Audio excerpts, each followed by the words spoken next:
జిల్లా బైంసాలో చలి బోనాల పండుగ ఘనంగా నిర్వహించారు. ఈ సందర్భంగా భక్తులు బోనాలు ఎత్తుకొని మహాలక్ష్మి అమ్మవారికి సమర్పించేందుకు ఉదయం 4 గంటల నుండి బారులు తీరారు. భక్తులకు ఎలాంటి ఇబ్బందులు కలగకుండా ఆలయ అభివృద్ధి కమిటీ ఏర్పాట్లను చేశారు.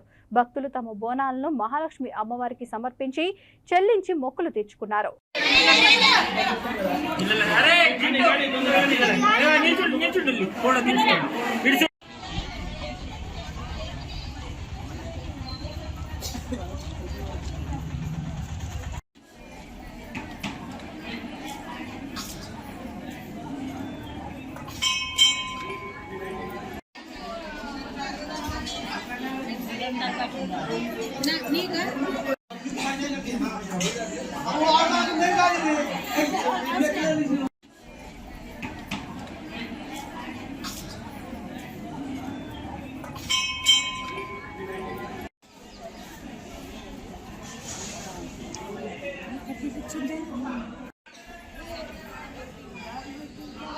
ఎక్కడ ఉంది?